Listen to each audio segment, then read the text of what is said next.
following is a production of DallasCowboys.com and the Dallas Cowboys Football Club. How about them Cowboys? Yeah! This is the Players Lounge, broadcasting live from Dallas Cowboys World Headquarters at the Star. Now your hosts, Barry Church, Danny McCray, and Newy Scruggs. Hey everybody, here we are on the Players Lounge Tuesday afternoon, the first day of December, which means we are 30 days closer to getting out of the year 2020. And, you know, I'm kind of okay when that happens here. New Year's Day, 2021 will be pretty welcome around these parts. I'm Newy Scruggs, longtime Cowboys reporter, joined by two guys who used to play for the Dallas Cowboys, safeties, Barry Church and Danny McCray. Gentlemen, how are we doing today? Man, I'm doing good, man. Sunny day out. It's kind of cold, but, you know, overall, man, it's a beautiful day. Yeah, same here. Doing well. You know, that little thing that Church had on us that made us kind of go switch sides and go, you know, pick the Cowboys to win against Washington. All that is gone now. Right. It's gone. I'm back to normal. Yeah, I'm back to normal. Man, I feel good. I feel good. Just starting the show. We just starting the show hating, huh? That's how we feel today. The hypnosis is gone. It is gone. Yeah, all right. Don't look him. Newy, when you look at the kid, do not look him straight in the eye, because there's something that he got going on over there that's making us switch our picks, and it's not right. So I'm gonna just continue to look forward, not look at Church when I talk about the Cowboys. Man, he drew us offside. Haters, huh? He drew us offside, and that's okay. That's okay. But I want to give you some props here, okay, Church? I'm gonna give you some props. You were pretty close last night with the Monday night prediction.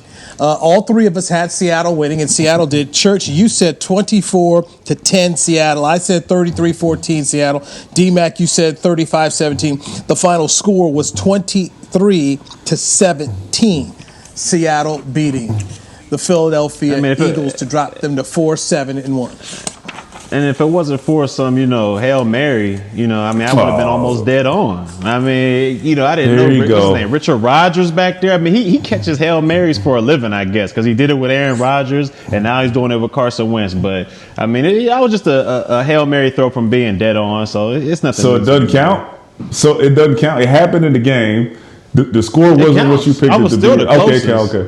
I was still the closest. So, I mean, it don't matter. It's all good. You was the closest on this. You were the furthest away on your prediction for the Cowboys at the end of the season. So the season is still going on. We acting like we get ready for the draft or something. We still got some time, man. My prediction is 6-10 will still be. It'll still come in. It'll still come to me and Newy have been preparing for the draft for the last month. All right, you the only person who's not. So. It's all good. It's all good. Yes. The Cowboys draft show. I got to find a way to make an appearance on that sucker. Get my takes on that here on the DallasCowboys.com podcast. Ain't nobody trying to hear that. There was one man last night who had to watch the Philadelphia game with a big smile on his face, and possibly two people, Dak Prescott and his agent. Because for years, from the time 2016 started, this whole Dak versus Carson Wentz debate has been out there. I think we need to go ahead and put that debate aside. Carson Wentz is making $32 million. Last night, this was his line against the Seahawks, gentlemen. 25 completions, 45 attempts for 215 yards, 2 touchdowns, 1 interception. He also ran for 5 times for 42 yards. By the way, that led Philadelphia. And then I went back and I looked at Dak Prescott's stats against Seattle this year when the Cowboys played him. Dak was 37 of 57, 472 yards, 3 touchdowns, 2 interceptions, and a 38-31 loss. Dak Prescott being hurt, he's making money right now, because if you're Jerry Jones, you're saying, hey, I don't want to take a gamble and see what else is out there because you see where Carson Wentz is. I don't know if any of you guys paid attention to what Jared Goff did and a loss to a San Francisco team that has been depleted this year. It's clear the best quarterback in the 2016 draft wasn't the first pick Goff, even though Goff was a part of a Super Bowl team, or Carson Wentz. It's Dak Prescott right now. That's the guy you want, in my opinion. Church? Yeah, I mean, you're completely spot on with that. I mean, I think it's time that we put this whole notion that Carson Wentz and Jared Goff and Dak Prescott are even in the same realm just because they were drafted in that same year. I mean, Goff, he had went to a Super Bowl. He won an NFC championship. But that was a team effort. It ain't like, Goff threw it on his back and, it was just him and his arm alone that took him to the Super Bowl. I mean, he had a great defense back there led by Aaron Donald. And then he also had Todd Gurley, who was in his prime at that time. And basically, I think he was like second or third in the MVP that year. So let's put to bed the notion that Goff was even up there with Dak. And then you come to Carson Wentz, who, since he had that run back in, I want to say his second year in the league when they had won the Super Bowl. I mean, he had a stretch in 2017. He had a stretch there where he was up for the MVP and he was playing stellar ball. I mean, it was unbelievable. There was no denying the guy. But, since that injury happened, he just hasn't been the same quarterback. And it's actually since Frank Wright left and went to Indianapolis that he hasn't been the same quarterback. I mean, his decision making, his just overall process is just not there. I mean, he's throwing interceptions. He's turning the ball over. He's holding the ball in the pocket way too long with that depleted offensive line that they have up there. So for me, he's second tier when it comes to Dak. And then that brings you to Dak Prescott. I mean, look what this guy has done last year with injuries that he's had. He went to that last game against Philly, like you mentioned, threw for all those yards, threw touchdowns, and had a bum shoulder in that whole instance. So for me, look, Dak Prescott, you're right. He's making money while he's not even playing right now because it's proven that he was the glue to this team that held this team together. And right now it's falling apart without him. Yeah, I'm with you. And, I say this and I want to be straight clear about it. He's making money somewhere. We're not sure where it's going to be.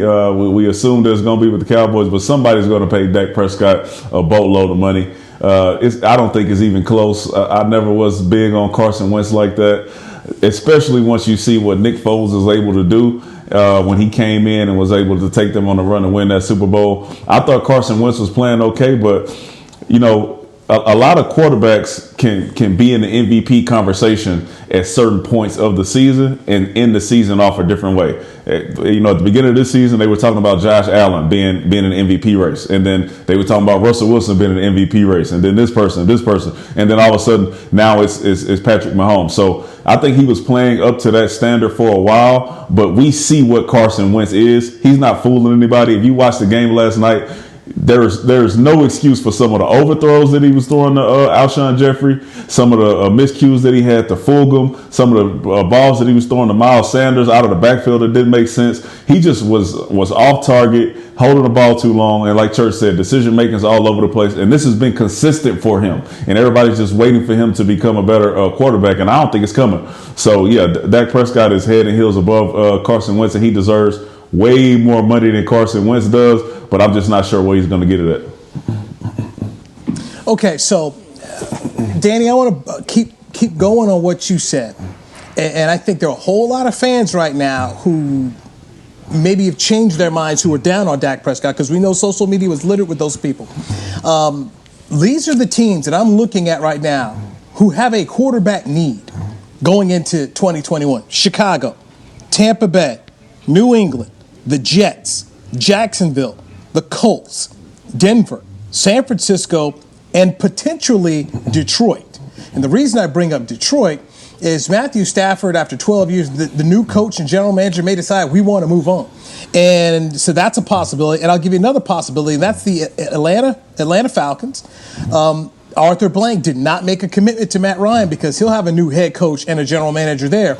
And also, let me throw down the New Orleans Saints, okay? Taysom Hill is showing us that this man is not ready to play in the National Football League and meet the kind of standard that Sean Payton wants from his quarterback. So that is what? 1, 2, 3, 4, 5, 6, 7, 8, 9, 10, 11. I just counted off 11 of the 32 franchises who would have and should have an interest in Dak Prescott if he becomes a free agent and can't get a deal done with the Dallas Cowboys. Listen, the most intriguing one to me out of that it's those guys up there in San Francisco, man. Shanahan is up there calling masterful games, and I just couldn't imagine what he would be able to do with the Dak Prescott back there, man. That will be something special to see. You know, you never know what's going to happen with Tom after this season. So Tampa would be great, but you just don't know. And Dak's not going to take a backseat to anybody. So I can see them moving on from Jimmy G and picking up a Dak Prescott, man. So the Cowboys better step on up to the plate and make sure they take care of this man. Yeah, you know and like you said with San Francisco, I mean, I could see the same thing in Atlanta. I mean, like you said, they're going to have a new head coach, a new GM down there. I mean, he can play along Julio Jones. They got a solid running game going on down there. So to me, I mean, I can see the Atlanta or San Francisco, but I think he's going to end up staying here in Dallas when it's all said and done. Let's piggyback on San Francisco and Atlanta. If Atlanta wants to move on from Matt Ryan, San Francisco's an excellent landing spot because Kyle Shanahan coached Matt Ryan that Super Bowl season when he also won the Super Bowl. And we know Shanahan had an affinity to try to bring in Kirk Cousins, and then Cousins obviously went to Minnesota and signed that big deal. So when you talk about familiarity, somebody that knows your system, and if you believe that if you're San Francisco, 2020 was just an injury-riddled season, and you want to try and bring it back with some healthy guys in 2021, then Matt Ryan may be that guy. I'll say this. If you're Sean Payton, what could you draw up for Dak Prescott in New Orleans? Between Alvin Kamara, Emmanuel Sanders, Michael Thomas, I mean, in that dome. And a very solid defense. I mean, that defense is on top right now. Ooh, and a good line. I don't know. I mean, that's some wicked stuff if you're him. And I'll say this: if you're the Chicago Bears, do you want to go back into the quarterback market for a young guy who's not proven, or would it beseech you to say, okay, hey, look, we want Dak Prescott? Now, I'm not saying this will happen. But if you're Jerry Jones and you feel you can't get a deal done for Dak Prescott, you could franchise Dak. And there are plenty of teams that you could trade him to. Plenty of teams right now. This is true. And and you get more than just a one for Dak Prescott for some of the way these teams right here are looking at right here are desperate. Keep Dak out of the cold, man. Send him somewhere where it's warm and it's nice so he can play just like they're playing in Dallas. Do not send him up there to Chicago. Do not kill that man's career. Just send him to San Fran. Send him to New Orleans. Send him somewhere like that, man. Do not wish that on Dak Prescott. Please, Newy. Don't even mention it. I wouldn't put it past New England either. I mean, I know it's cold up there, but I mean, Cam Newton has not been lighting up the stat sheet or the scoreboard or anything like that, and they got some wiggle room up there. So I wouldn't put it past Bill to make a shot at Dak as well. Okay, I'm going to throw this one at you here for New England, how I think they fill their spot next year. San Francisco is going to let Garoppolo go. Who had Garoppolo first and wanted to keep Garoppolo? Belichick. Now think of it this way. Think of it this way. Belichick would be able to get Garoppolo on a cheap deal. Garoppolo gets to go to a place where he understands the system 100%. He's also a veteran. Here's a guy that played in a Super Bowl. I mean, this fits what Belichick has done. I mean, how many times has he brought back Brian Hoyer? So to me, I look at this as a thing where Belichick is able to say, all right, I went back and go get my guy. Then I can show Bob Kraft, I told you I was right. I mean, so I can see him there. Now I'm going to throw this out. It's a cold weather city. But if you're Dak Prescott and if you're this organization, you are a quarterback away, in my opinion, for really competing for a AFC championship. The Colts. We saw what Frank Reich was able to do with Carson Wentz. What could he do with a Dak Prescott in Indianapolis and he's playing in a dome? That could be interesting. I think that'd be pretty. I mean, you putting out a lot of good scenarios, with a lot of good. I mean, I'm sitting there thinking like, man, he's right about that with Garoppolo, because man, I don't know, Frank Wright. I'm telling you, Newy, you putting some things out there, but out of all your scenarios, the one to me that makes the best sense and that would prolong, I think that would boost Dak's career would be that Indianapolis move. I mean, look what like you said, look what Frank was able to do with Wentz. He was able to put in an almost MVP caliber season with a guy that we've seen has fallen to shambles since he's left. I mean, he went and turned that Indianapolis team around. He had Jacoby Brissett looking pretty good for a while. Phillip Rivers comes in. I mean, it's very intriguing. And like you said, it's cold, but it's in a dome. And he has a great defense to back him with a very solid run game. A lot of the pressure would be off of him. So I find that extremely intriguing with that Indianapolis Colts pick. So mention Sean Payton and the Saints. Mention the Colts. The Danny. Let me throw this out here. Okay, this is just another team where you say they've tried the young quarterback stuff and it hasn't worked, and they're desperate for a quarterback. John Elway's Denver Broncos. You put Dak with his ability up there in that mile high, and dudes are trying to sit around here and catch Dak, trying to run it and throw it. I mean, just his ability and what he could bring to that city, that fan base, saying, hey, we got a Dak Prescott here. First time since Peyton Manning's walked out of the building that we can say we've got a legitimate Pro Bowl quarterback. I ain't with it. Write that check. Okay. I would stick with the San Fran, the New Orleans, and the Colts. Leave them out of Denver. Leave them out of Chicago. Leave them out of those places, man. Ship them to one of the three that we spoke about, and I think that'll be the best situation for them outside of playing for the Cowboys, depending on what they do with this coaching staff. Because if they keep it the same, that could be one of those highest paid quarterbacks, going 8-8 every season.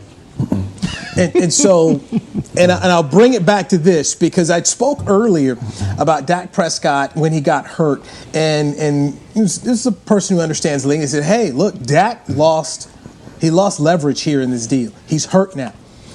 And last night I was just sitting there watching Carson Wentz, and I said to myself, "Wait a minute, I'm looking at these teams here, and then I'm looking at guys who have been paid. The Wentzes making $32 million a year average. Goff." I don't think Dak's price went down. He is going to get paid, and there are enough desperate people that are going to need and want Dak Prescott. I didn't even mention Jacksonville, but Jacksonville's going to have a new general manager. But, I mean, if you're talking about writing a check of a Deshaun Watson $40 million a year with no problem, there are going to be teams like Jacksonville that say, yeah, we'll write you that check. Now, I don't know if that's where Dak would want to go, but his agent is going to be able to create a serious market that Jerry Jones is going to have to just swallow it and just say, okay, fine. And on my TV show on Sunday night, I thought Jock Taylor, who I had on, had a great line where he says, look, you're not going to win this deal with Dak Prescott. So just understand it. You don't win this deal. You win the deals on the other players, on your linebackers and defensive ends. And you win there, but you're not going to win this deal with the quarterback. So just buck it up and write the check. Danny? And let me tell you this. As I'm watching the league, and I remember we had this discussion about if Dak should make more than Deshaun Watson, less or equal. After watching Deshaun Watson play, I'm going to say that he should be right around that area. I'm not going to say more because what Deshaun Watson has been able to do with the weapons that he has up there in Houston this year since Bill O'Brien has left has been absolutely amazing and worth the $40 million that he got. I'm looking at Dak being somewhere around there as well. Yeah, and I would agree with you on that, Deshaun Watson. I mean, he's playing lights out with the little bit of talent that he has around there. But if I'm Dak, whatever you do, whatever you decide to do not go to Jacksonville. I'm telling you from experience right now, I don't care what type of check they write you, do not go to Jacksonville. When you go from one organization like the Cowboys to Jacksonville, I mean, the grass ain't always greener, my friend. That's all I'm going to say about that one. But just you got other options out there. Just consider your other options.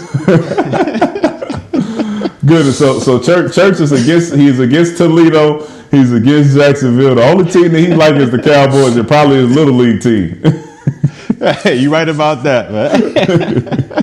Church, are you okay with your high school? Would you recommend anybody go to your high school? Oh, yeah. Penn Hills, man. Yeah, Penn Hills, one of the top football, dynasties in Western Pennsylvania. So for me, Penn Hills, they're always going to be good with me, man. It's those other two, that in between here in the league, That's another story for another day. No, I definitely one day want to hear the story of David Caldwell and Shad Khan and everything about Jacksonville. All right, let's take a break. Yeah, he just got fired, too. Yes, he did get fired.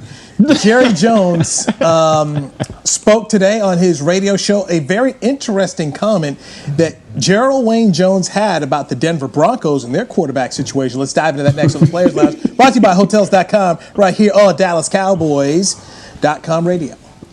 Hey there, Cowboys fans. With Tide Cleaners at-home pickup and delivery, cleaning your clothes has never been more convenient. Simply sign up at your local store, set out your dirty clothes, and one of our Tide Cleaners professionals will come directly to your home for a totally contactless experience. Your clean garments will be returned promptly the next scheduled delivery day, so skip the errand and enjoy life, not laundry. Visit TideCleaners.com or your local store to sign up for Tide Cleaners at-home pickup and delivery today.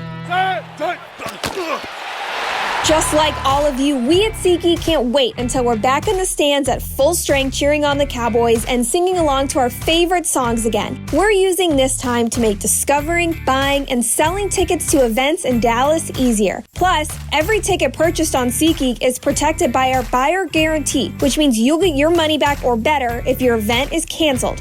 Guaranteed. Download the SeatGeek app today, and when the time is right, let's go. SeatGeek. The Cowboys way, where 16 Hall of Famers and 5 championships shows us what success looks like. Where turkey is always the second best part of Thanksgiving Day. Where we are all defined by one single thing, the star. Where we as fans know it's our job to keep the tradition going. Bank of America is proud to be the official bank of the Dallas Cowboys and to support the quest of living life the Cowboys way. Copyright 2020, Bank of America Corporation. We're back with a tasty treat that's sweeping airwaves and taste buds. It's new Dr. Pepper and Cream Soda. Let's take a listen. Dr. Pepper and Cream Soda's here. A new combo that's music to my ears, okay. Let's play. Cream Soda and Dr. Pepper time. Pour it in a glass of ice. Ah, music to my ears and mouth. New Dr. Pepper and Cream Soda. A delicious duet. Back to the Players Lounge. Hey, looking to change up your dinner routine? Help support local Frisco businesses by choosing one of over 30 restaurants at the Star District. For information on delivery, takeout, curbside pickup, and dine-in availability, visit thestardistrict.com. You are in the Players Lounge, brought to you by Hotels.com. I'm Newy Scruggs, joined by former Dallas Cowboys safeties Danny McCray and Barry Church. We are in our SWBC Mortgage virtual home studios. Jerry Jones talks every Tuesday at 8:30 a.m. on 105.3 The Fan in Dallas-Fort Worth. And when asked about the Denver Broncos situation where all their quarterbacks did not play because of COVID-related issues, he said he had no sympathy for them. And he compared the Cowboys situation when they had to go play seventh-round pick Ben DiNucci on Sunday Night Football against the Philadelphia Eagles, as opposed to Denver, who rolled out a guy who wasn't even a quarterback, but was a wide receiver who never went to any quarterback meetings until he found out he had to play. Gentlemen, does Jerry's comparison of Ben DiNucci pass the smell test for you, McCray? Of course not. This is come on, man. This don't make no sense at all. Who drafted Ben DiNucci? The Cowboys.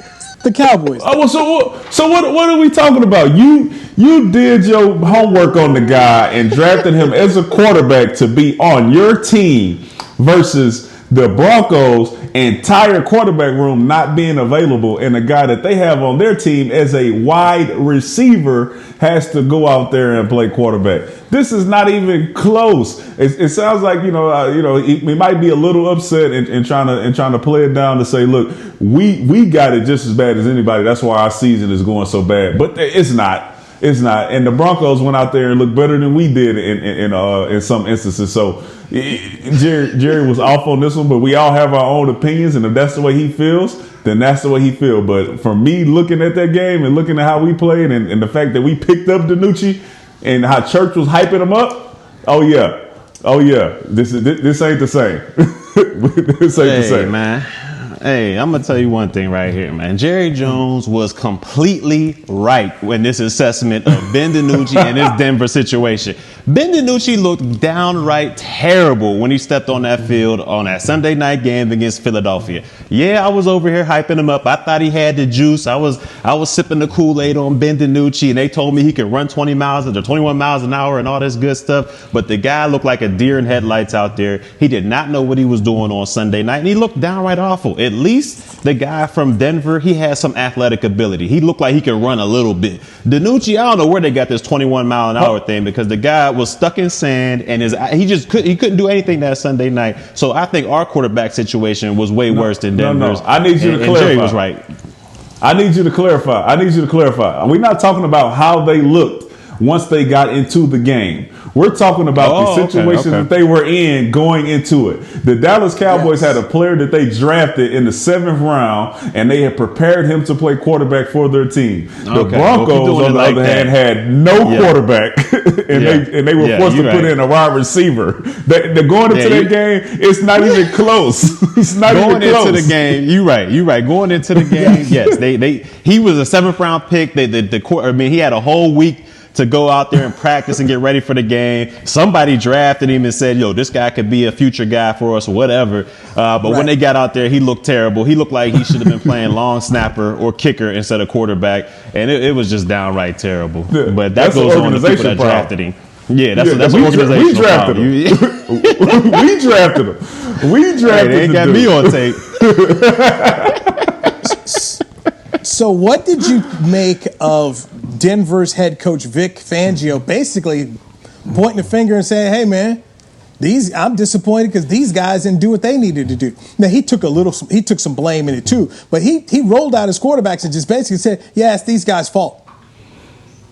It was their fault. I think they were going around, in the meeting room with no mask on or something like that, and they brought it on themselves. Like you said, these are grown men. They should be able to adhere by the rules and the protocols that the NFL set out. And they went out there and did their own thing, and now they cost the team. So to me, it's definitely the quarterback's fault. Yeah, I'm waiting on Anonymous to come out, because obviously Fangio knows a little bit more than we know, and it sounds like the quarterbacks were out there like out at dinner or at a bar or doing something that they know was wrong outside of just not wearing a mask inside the facility. It sounds like it's a little deeper than that, so I'm gonna just wait for the deeper reports to come out and those fines to come down to where they give us the full description of why these guys got fined for failing the protocol. So let me take this one step further. We talked about this weeks ago. Do you think the NFL should come up with a playoff bubble to put it in 2 cities for the AFC and NFC? The Cowboys and Dallas-Fort Worth was mentioned as a possible spot. Los Angeles was mentioned as a spot as well. Gentlemen, are you in favor of a playoff bubble, considering that if you listen to Dr. Anthony Fauci and people over at the CDC, they've said that they expect this pandemic and coronavirus cases to get worse coming off of this Thanksgiving holiday? Church, I'll start with you.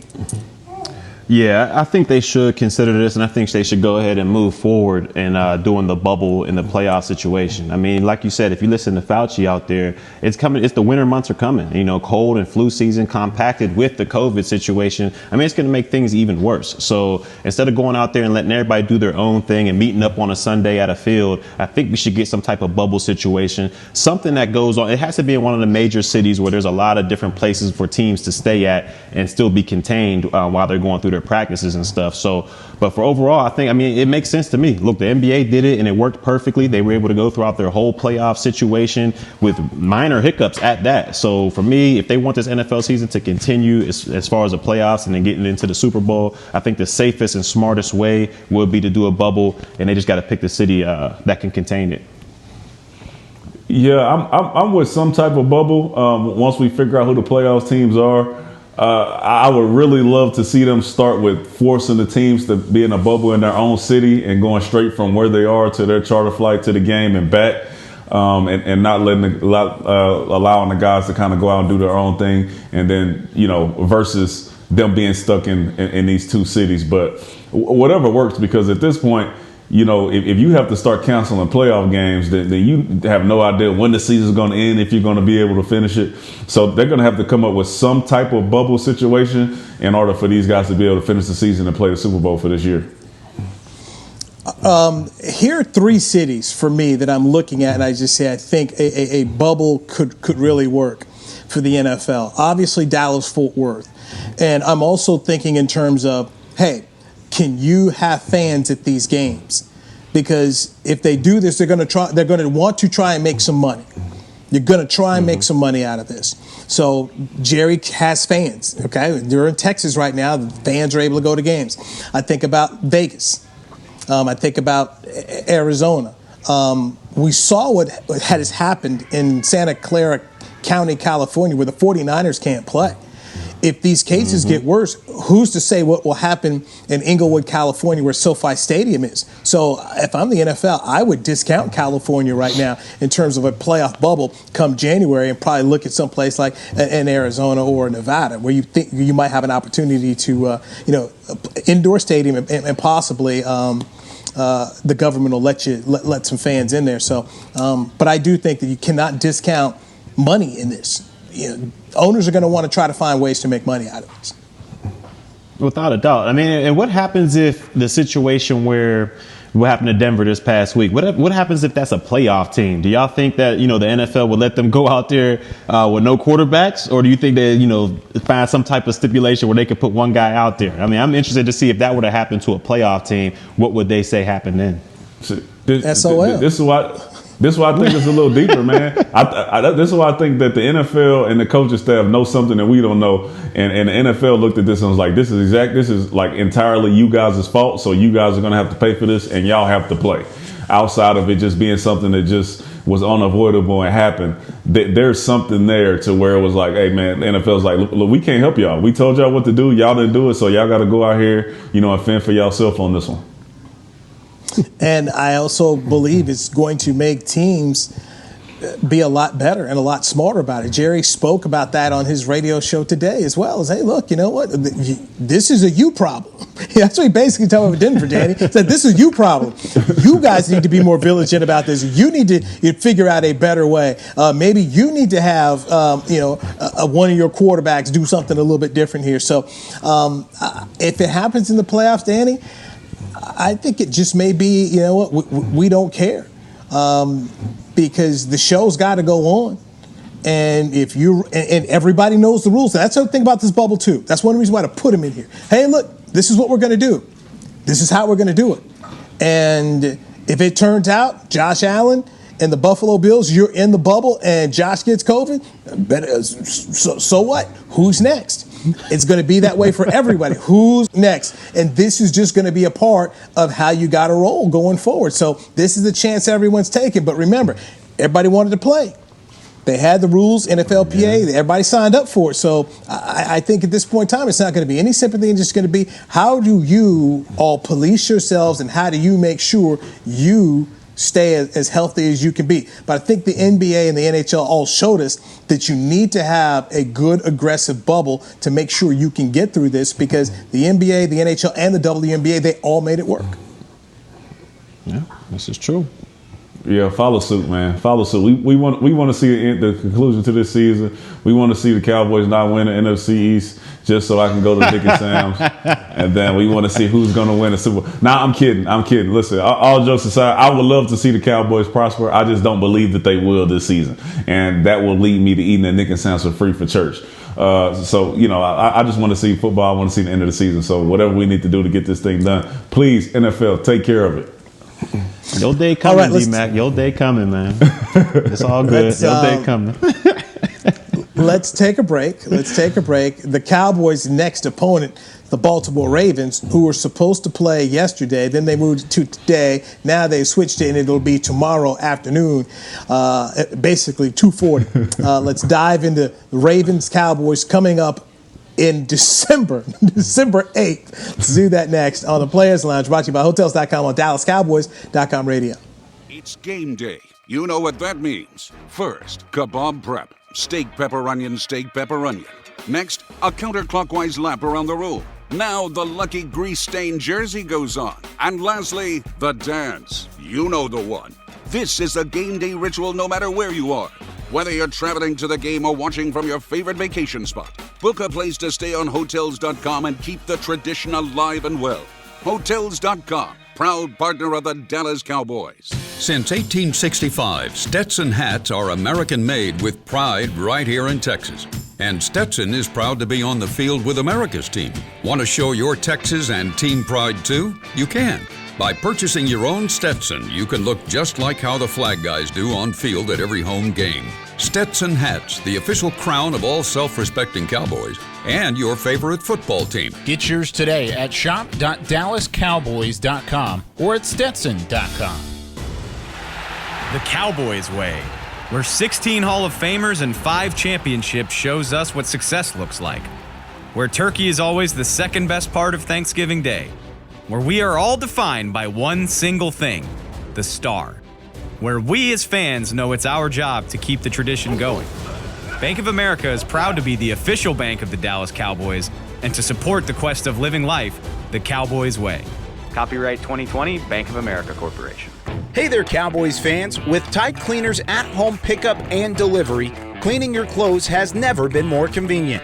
Simply sign up at your local store, set out your dirty clothes, and one of our Tide Cleaners professionals will come directly to your home for a totally contactless experience. Your clean garments will be returned promptly the next scheduled delivery day, so skip the errand and enjoy life, not laundry. Visit TideCleaners.com or your local store to sign up for Tide Cleaners at-home pickup and delivery today. Back to the Players Lounge.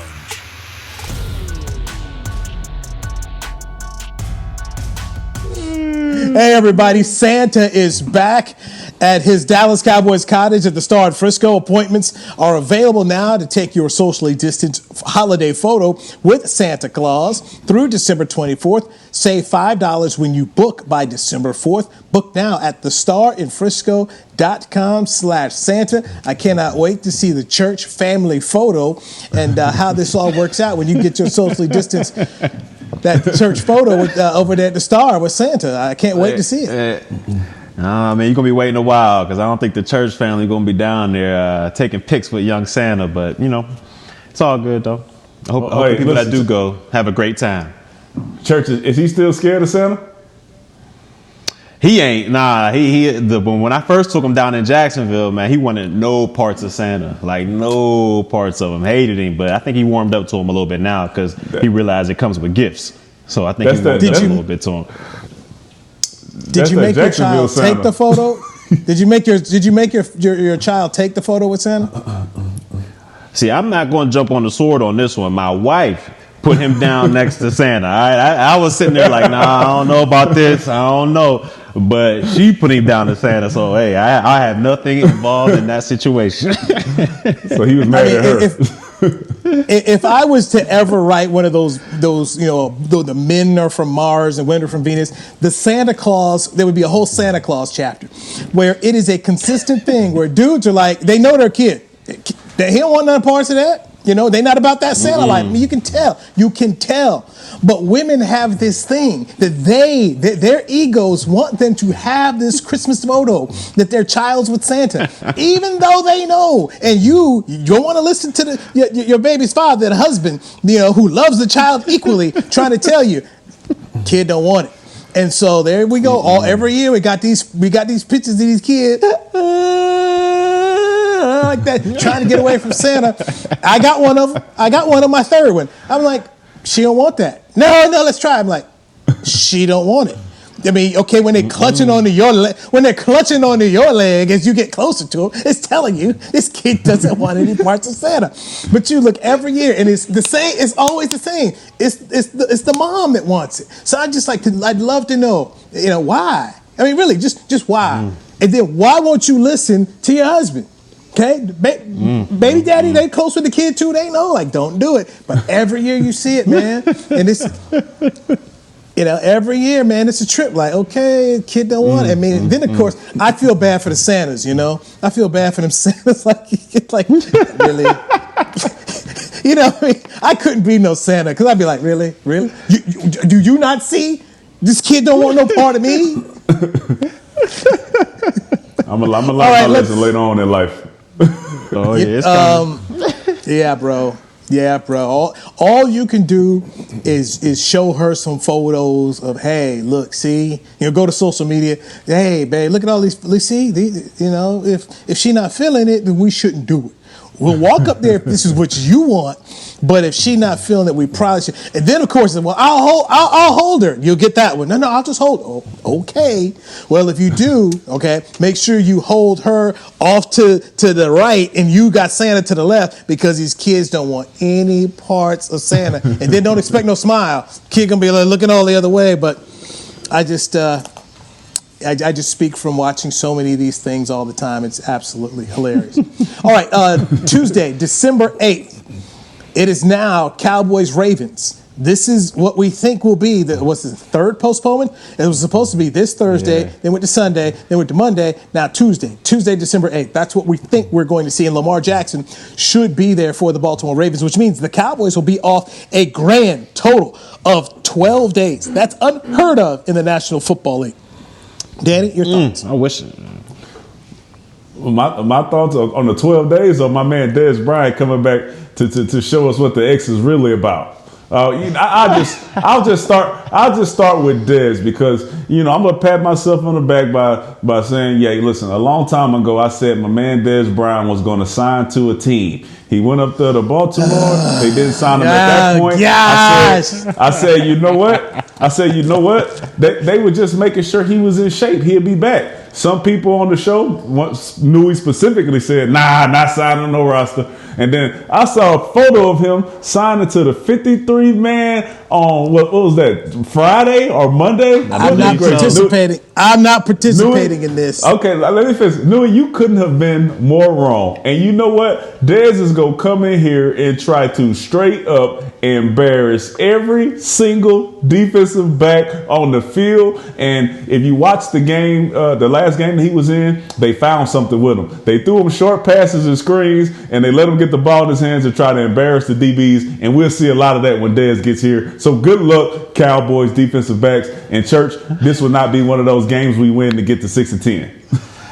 Yeah, I mean, look, man, since we had that snafu last week against Washington, man, this was one of the games I was going to say, hey, it's going to be an L. But now, I mean, if I want any type of prediction to come right, man, we're going to have to steal this one. We're going to have to steal this one. But going towards my man Dez Bryant, man, I'm happy for him to be able to get back on there. I had to join this conversation. Because, look, man, my man literally grinded and tweeted and Instagrammed his way back into the NFL, man. You got to give this man props out there. He told y'all he wasn't going away. He said after his Achilles injury, this will not be the last you've seen of Dez Bryant. And he was right. He came back. Like Danny said, he had a couple catches last week. But this week, I know for a fact he's going to look forward to trying to embarrass our secondary. But we can't have that. I got to have my boy Wilson back there. I got to have him laying the wood on Dez Bryant. I'm sorry. That's my boy, but he's gonna have to catch this lumber like everybody else, and hopefully we come away with the dub. But I'm glad to see him back in the NFL. So everybody else caught the lumber, huh, Church? Hey, man.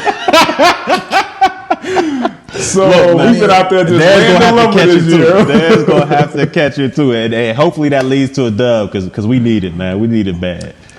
Okay, so y'all don't want to answer the question? I mean, the question that I put out there was the 12 days and just handling 12 days, and you guys. Let's talk about the Ravens and the Ravens receiving core. I was trying to talk about Dallas Cowboys here. I got excited. Here we go.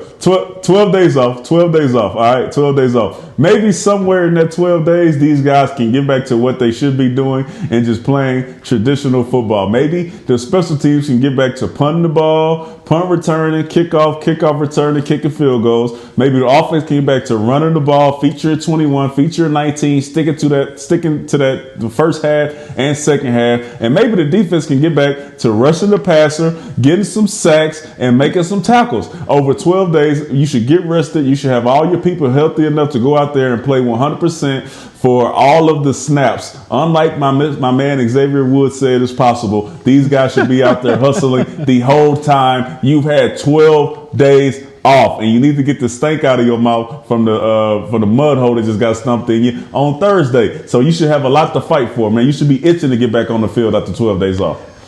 Man, I mean, 12 days, man. I wish I had 12 days during my career off. I mean, that sounds amazing. But I mean, like you said, you made a lot of great points. Maybe it'll get back to the senses, and we'll be able to tackle, and we'll be able to do all that good stuff. But what I want to see them get back to the senses and put Double G back in the game. All right, look, this is the last. This dude had us going against Pittsburgh, and then you try to throw it back to Andy Dalton.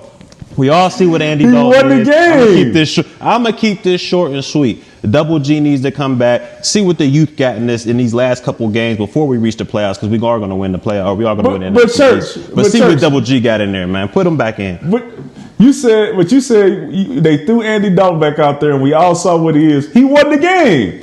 He saved you for the season. He should have lost. They should have lost. He should have. It wasn't him. It wasn't him that did it. It wasn't him. So Andy Dalton didn't have nothing to do with us beating Minnesota? He was all right. Oh, hey, you know. Wow. Go ahead. The pistol. The red pistol. Let's go ahead and try him back out there, man. He leads us on a game-winning drive, and he played okay. Come on. The pride and egos in this show here are pretty damn good, all right? The pride and egos on this show pretty good today.